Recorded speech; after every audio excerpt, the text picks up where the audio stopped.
Hello guys, welcome to all of you. So the topic is law of demand. आपूर्ति का नियम. ये आपूर्ति का नियम बहुत ही इम्पोर्टेंट है. BA, BCom, BSc, MBA, BBA और बहुत सारी कॉम्पिटिटिव एग्जाम, सिविल सर्विसेज में बहुत इंपॉर्टेंट पार्ट है.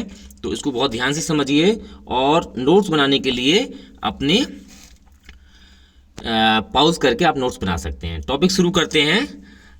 Law of supply. This refers to the relationship of quantity supplied of the goods with one or more relative variables which have an influence on the supply. यह किसी वस्तु की आपूर्ति की गई मात्रा और एक या अधिक संबंधित चरों के बीच संबंध को प्रदर्शित करता है जिस पे आपूर्ति का प्रभाव पड़ता है. हम ये भी कह सकते हैं ये फंडामेंटल इकोनॉमिक कॉन्सेप्ट है.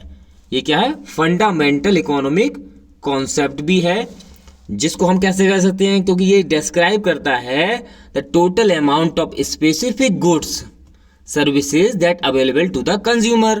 कंज्यूमर के लिए कोई विशिष्ट वस्तु या सेवा जो अवेलेबल है तो उससे रिलेट करता है ये. Normally the supply is related with the price but it can be related with the type of technology used. Scale of operation. आमतौर पर आपूर्ति कीमत से संबंधित होती है, लेकिन यह इस्तेमाल की जाने वाली तकनीकी के प्रकार, जो कि हमने समझा था, संचालन के पैमाने आदि से भी संबंधित होती है. जो टेक्नोलॉजी चेंज होती रहती है उसको भी ध्यान में रखना पड़ेगा. Therefore other things remaining constant, quantity of goods produced and offered for sale will increase as the price of goods rise and decrease as the price falls. इस प्रकार अन्य चीजें समान रहने पर उत्पादित बिक्री के लिए पेश की जाने वाली वस्तु की मात्रा, वस्तु की कीमत बढ़ने पर बढ़ जाएगी और कीमत गिरने पर घट जाएगी. जैसे कि हमने डायग्राम में यहाँ पर समझा है, किसी वस्तु की प्राइस जब बढ़ जाती है, इंक्रीज हो जाती है, तो उसकी सप्लाई भी इंक्रीज हो जाएगी. ऐसे ही प्राइस अगर उसका घटता है तो सप्लाई भी घट जाएगी. क्यों? क्योंकि सप्लायर चाहते हैं, the law of supply predicts that the higher price leads to more production. यानी कि ज़्यादा प्राइस होगा तो सप्लायर चाहते हैं ज़्यादा प्रॉफिट गेन करना, इसलिए वो ज़्यादा प्रोडक्शन होगा. The law is based upon the common sense. Common sense पर डिपेंड करता है. For the higher the price of goods the greater the profits that can be earned and thus greater the incentives to produce goods and offer it for sale. यह नियम क्या कहता है? नियम को बहुत ध्यान से समझिएगा.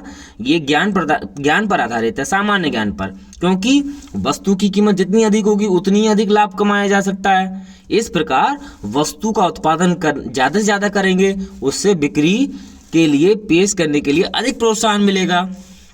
Thus, the behavior of supply depends upon the phenomenon, consideration and the degree of possible adjustment in supply.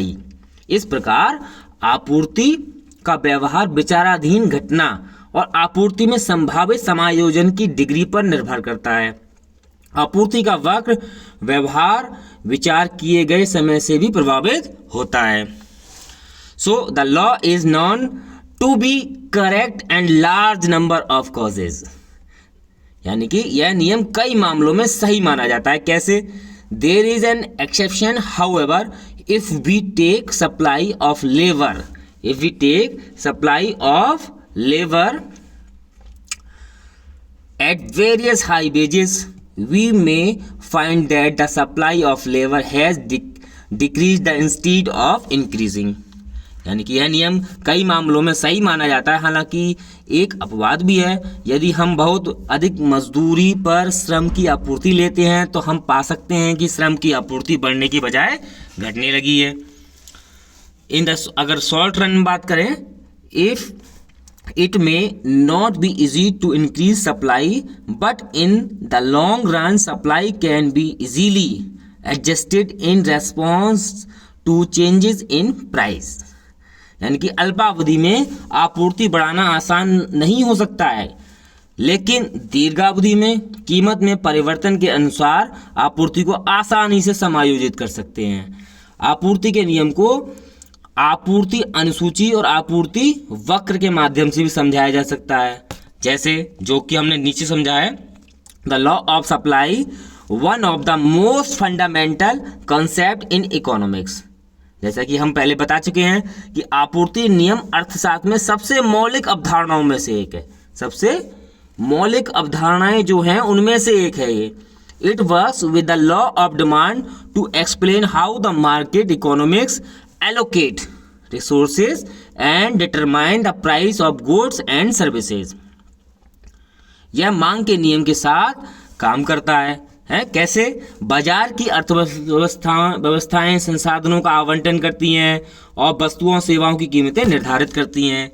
तो पॉज करते हुए अपने नोट्स बनाते चलिएगा।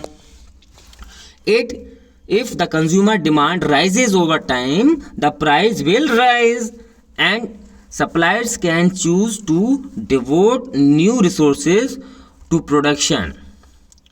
यदि समय के साथ उपभोक्ता की मांग बढ़ जाती है तो कीमत की मांग बढ़ जाएगी और आपूर्तिकर्ता नए संसाधनों को उत्पादन के लिए समर्पित करने का विकल्प चुन लेंगे, या नए आपूर्तिकर्ता बाजार में प्रवेश कर सकते हैं, जिससे आपूर्ति की गई मात्रा में वृद्धि हो जाएगी। इसको समझना है। अब कैसे देखो, demand ultimately sets the price of competitive market. एक प्रतिस्पर्धी बाजार को निर्धारित करती है मांग। कैसे? आपूर्तिकर्ता की प्रतिक्रिया उस कीमत पर जो प्राप्त करने की उम्मीद कर सकते हैं आपूर्ति की गई मात्रा सेट करते हैं भाई, जिससे भाई आपूर्तिकर्ता की प्रतिक्रिया उस कीमत पर, मतलब जो भी कीमत है उस पर अगर वो प्राप्त करने की उम्मीद कर सकते हैं। जैसे बाजार आप देख रहे हैं, यहाँ पे देखिए मार्केट में बहुत प्रतिस्पर्धा, कम्पिटिटिव, एक ही प्रोडक्ट के कई सारे सेलर हैं, प्रोड्यूसर हैं, तो वहाँ पर प्रतिस्पर्धा भी होगी, तो उसको भी ध्यान में रखता है ये। The law of supply says that the higher price will lead producer to supply a higher quantity to the market. आपूर्ति का नियम कहता है एक उच्च कीमत उत्पादकों को बाजार में अधिक मात्रा में आपूर्ति करने के लिए प्रेरित करेगी। मतलब अधिक मात्रा में उसको आपूर्ति करनी है, उसके लिए प्रेरित करेगी। Because business seeks to increase revenue when they expect receive a higher price for something, they will produce more of it. Meanwhile,